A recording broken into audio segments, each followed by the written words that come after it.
Hi, everyone. Hayk here. Welcome to the Power of Mindset podcast, episode number 27. With this episode, I wanted to share a recent lesson I was discussing with my team about ordinary and extraordinary, specifically the difference between, extraordinary environment and ordinary environment, and also ordinary versus extraordinary people and what they have to do with the environment and how culture can actually bring extraordinary out of somebody or how a extraordinary culture can actually chew up and spit out an ordinary person. So I'll talk about adaptation, but let me tell you about the story that inspired me to make this discussion something that I wanted to share. The story is about Joshua Bell, a violinist, played for 45 minutes in New York subway. A handful of people stopped, couple clapped, and violinist raised about $30 in tips. No one knew this, but the violinist was Joshua Bell, one of the best musicians in the world. In that subway, Joshua played one of the most intricate pieces ever written with a violin that was worth about $3.5 million. 2 days before he played in the subway, Joshua Bell sold out the Boston Theater, and seats average about $100. And I looked this up. The Boston Theater fits about 3,700 people. The experiment proved that the extraordinary in an ordinary environment does not shine, and it is so often overlooked and undervalued. The brilliantly talented people everywhere who aren't receiving the recognition and reward they deserve, but once they arm themselves with value and confidence and remove themselves from an environment that isn't serving them, they thrive and grow. As in, sky truly does become the limit when you put yourself in the right environment. So let me tell you a little bit about this environment piece, because I can't tell you how many times I've had ordinary people get plugged into an extraordinary culture that we've created within our business, and somehow they didn't make it. And there's a truth to piece of that people need to understand and look in the mirror and recognize, because some people are just lying to themselves. Just straight up, they're lying to themselves. As in, they want to be successful, they want to make money, they want to be healthy, they want to have great relationships. But as soon as a good relationship or an ability to fix their health or an ability to have a great career comes on their path, they don't know what to do with it because they're just not prepared, which goes to the saying preparation plus opportunity equals luck. Not really, because I can't tell you how many times those opportunities present themselves to us. We just are not willing to do the work. And then we call ourselves unlucky. Realistically speaking, we just weren't prepared. I've had many people that, as a matter of fact, earlier on in the years of our business, where I didn't have an extraordinary mindset. I would allow excuses. I would be okay with tardiness. I would be okay with mediocre production. And I've lost some good talent because I wouldn't even know if the talent was going to be extraordinary. They came into an average environment. They were probably wanting something bigger and better, so they left. We attract what we want, not what we attract what we are, not what we want. Excuse me. Because think of it this way, right? So if Joshua Bell went to a subway where he was underappreciated, he raised $30, but a few days before that, he sold out 3,700 seats at Boston Theater. Well, you can be extraordinary yourself. If they put you on an ordinary stage, an ordinary subway, how long will you keep doing what you're doing? And vice versa. If you're an ordinary person, an average violinist that doesn't really know how to perform, a new violinist that put them on the stage, they don't know how to perform, well, they're going to get booed off the stage, chewed up and spit out, right? So the question is, which one is it, chicken or the egg? But the truth is this: you do what you can to create that environment yourself, because many people want that environment. If you want it bad enough, you've got to create it. You might get lucky to get plugged into that kind of environment. I've had people within office get lucky to land in this environment, but they don't survive long enough, right? They get in there, they're used to being average, but they're so uncomfortable around being people who are extraordinary. The ones who show up early, but they don't brag about it. The ones who stay late, but they don't mention it at the next team meeting that they stay late just to have something to brag about, right? The ones who might skip lunch breaks, the ones who are extremely good at doing what they're doing, the ones who are very forgiving, the ones who are very kind, the ones who don't make excuses because you're used to making excuses. You go into the environment where people don't.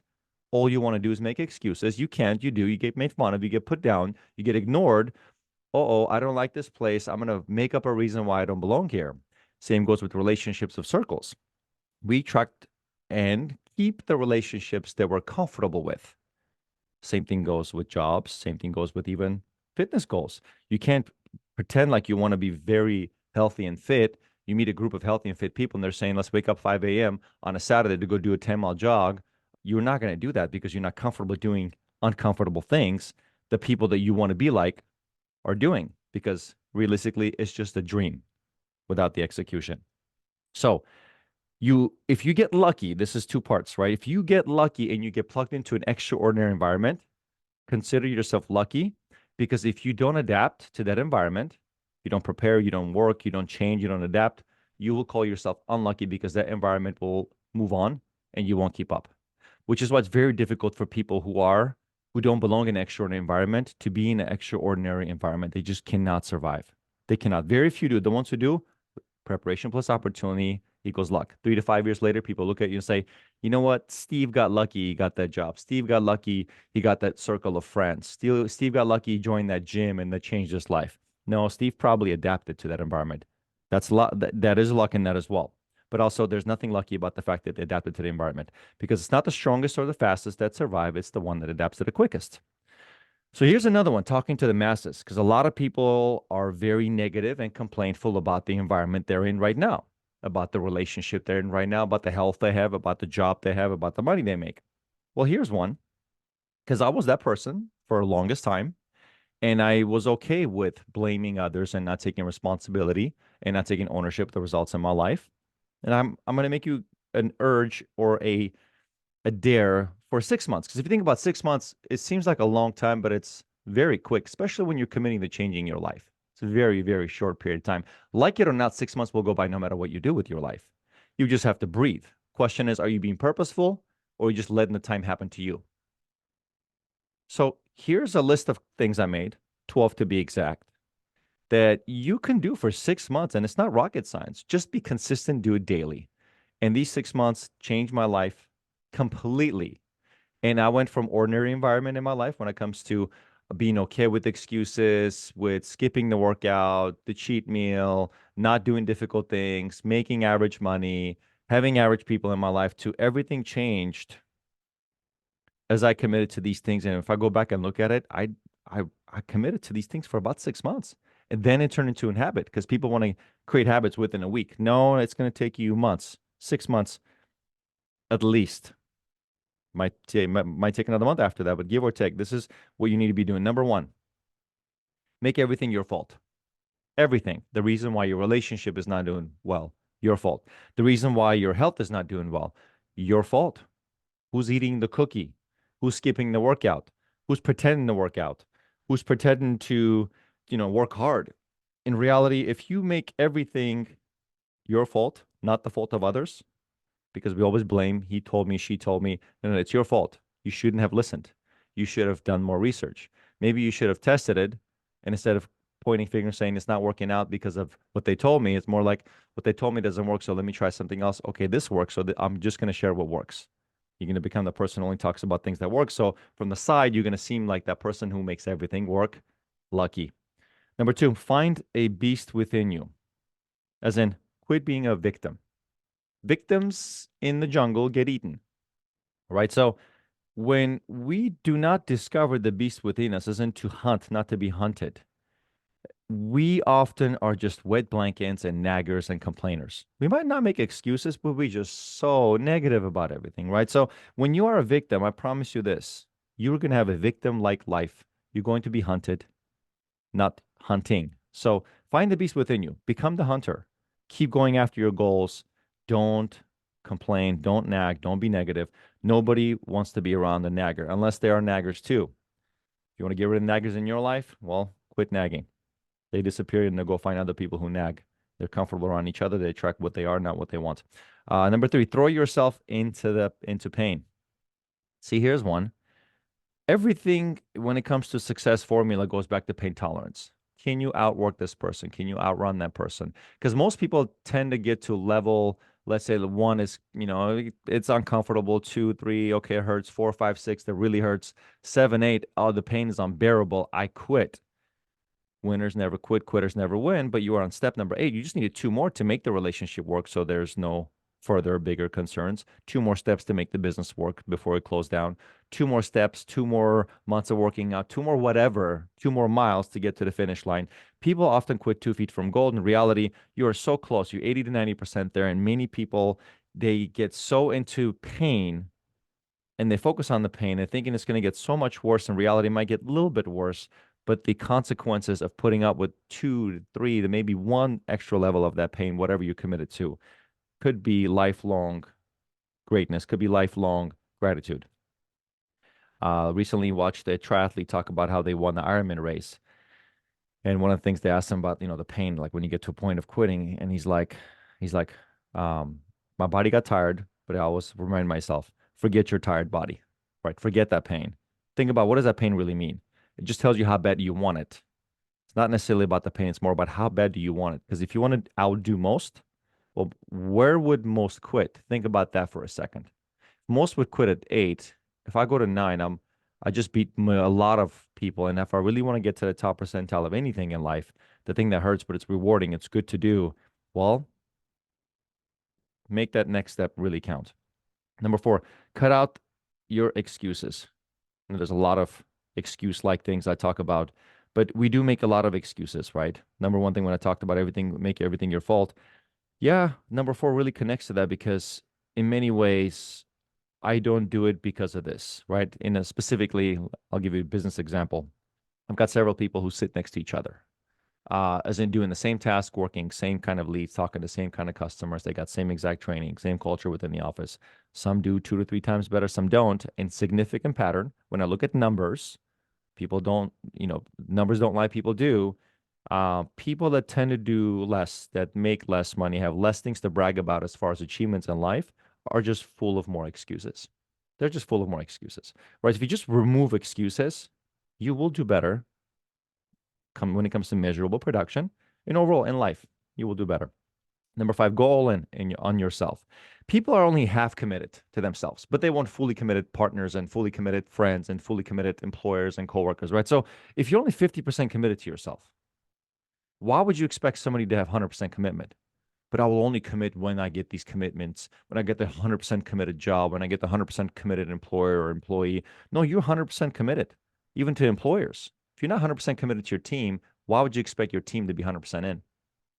So if you're 50-50, you're messing with other ideas, you're doing all this. I got my side hustle, side gig. I can't tell you how many times I've told this to people, employees, employers, entrepreneurs, business owners.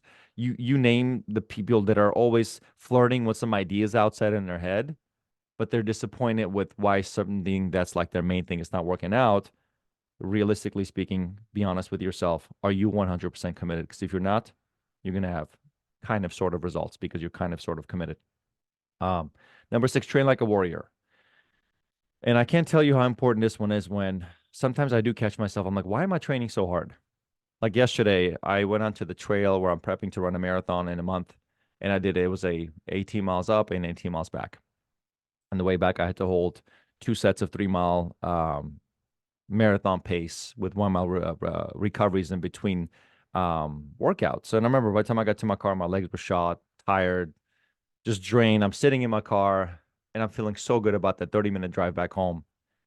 And I could tell you this, that run didn't solve my problems, but I just felt like there was less things I could complain about because I was just enjoying the pain from a difficult, hard workout. Now I could have woken up and done a 5 mile run instead or skipped, been more entitled, been a little bit more negative, carried that within throughout the day, done it again second week, third week, 6 months in. I could notice the difference as far as my attitude and who I am as a human being. But when you do difficult things, when you train hard, I can tell you everything's just slightly easier. Everything.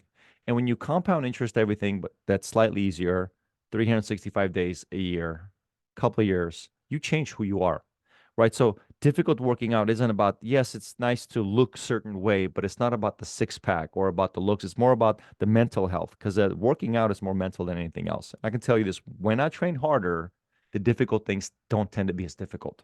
I complain less. I enjoy sitting down and recovering better. I handle problems better.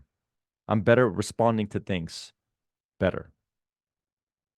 Work like a robot, as in repeat what you're supposed to be doing consistently, Most people don't want to do that. That's why they don't succeed.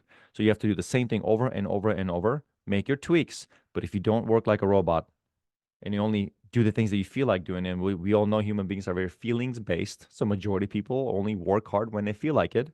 Well, if you're disciplined, you'll be more like a robot. Therefore, you outdo most. You can tolerate pain longer than most doing robotic work because most people don't. Number 8, eat like a king. Carbs before working out, protein after, recover, quit snacking. Not a perfect one in that department, but I would say I eat fairly healthy, and you are what you eat. I've noticed. The healthier, the cleaner, the better I eat, better I sleep, better I recover, healthier I feel. And trust me, feeling healthy is very important as far as your behavior, your healthy thoughts, healthy responses to people that matter, and healthy, I'll walk away from people who don't. Um, Reject vices, as in no porn, no gambling, no video games, no endless stupid social media, no profanity. Just focus on avoiding the things that give you that fake dopamine. Drugs, if you think about it, all these things are drugs. Can you get away from things that give you temporary satisfaction? I think that's why I've found so much joy in an endurance sport, because you're high the entire time. Maybe the first few miles might hurt. You might not like it, but when it kicks in there, for how you feel rest of the day, I haven't done hard drugs to know what that feels like, but I can tell you my dopamine's better, healthier, and lasts longer. It's better for my family. It's better for my business. So if you want dopamine in your life, if you want endorphins in your life to feel good about yourself, get it through fitness. Quit looking for it in some stupid places that make you unhealthy and ruin you as a being. Number 10, spend less time with people who are like you. Now, if I'm talking to you and you're the person that doesn't like the people, doesn't like who they are, they're out of shape, they're broke, most likely your friends are very similar to who you are, because the ones who you want to be like are not around you. So cut those people out. I'm not saying fire them, spend less time with them, because the more you hear their complaints, the more you start thinking it's okay to think the way you think. So you want to change the way you think.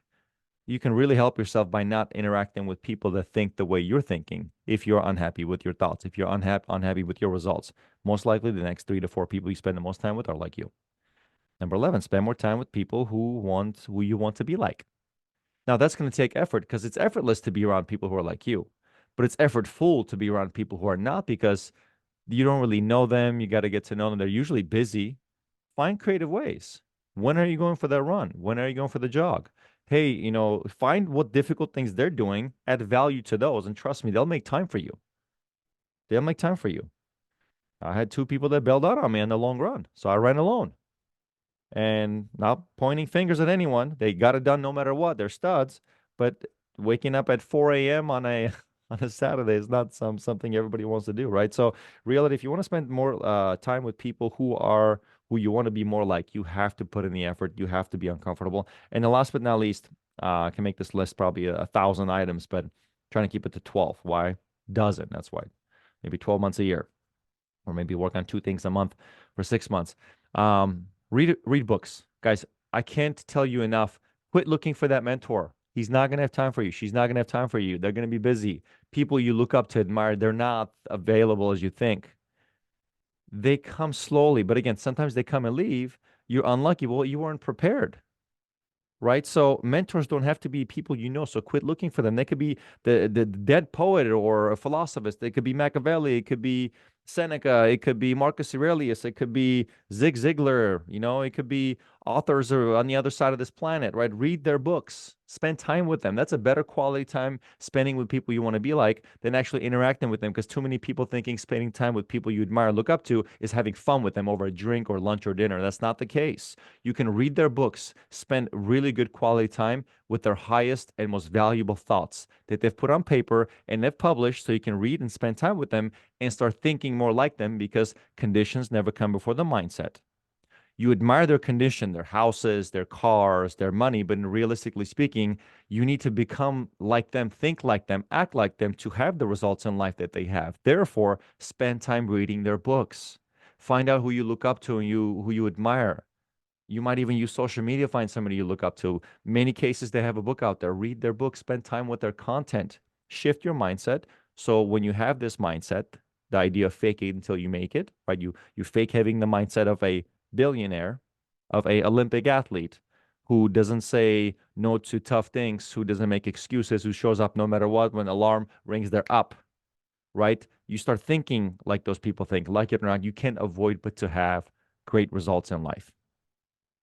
So those are the things about ordinary versus extraordinary, and 12 items to really focus on over the next 6 months to create the extraordinary person that you are. So when you do get to the extraordinary environment, or you do create that extraordinary environment, it is not a one-hit wonder thing where, oh, I just wasn't lucky. No, you need to be prepared for it when it happens. Because when it does, it is uncomfortable to maintain, but it's far less uncomfortable than not having a life of any kind of extraordinary results. Cheers. Till next time.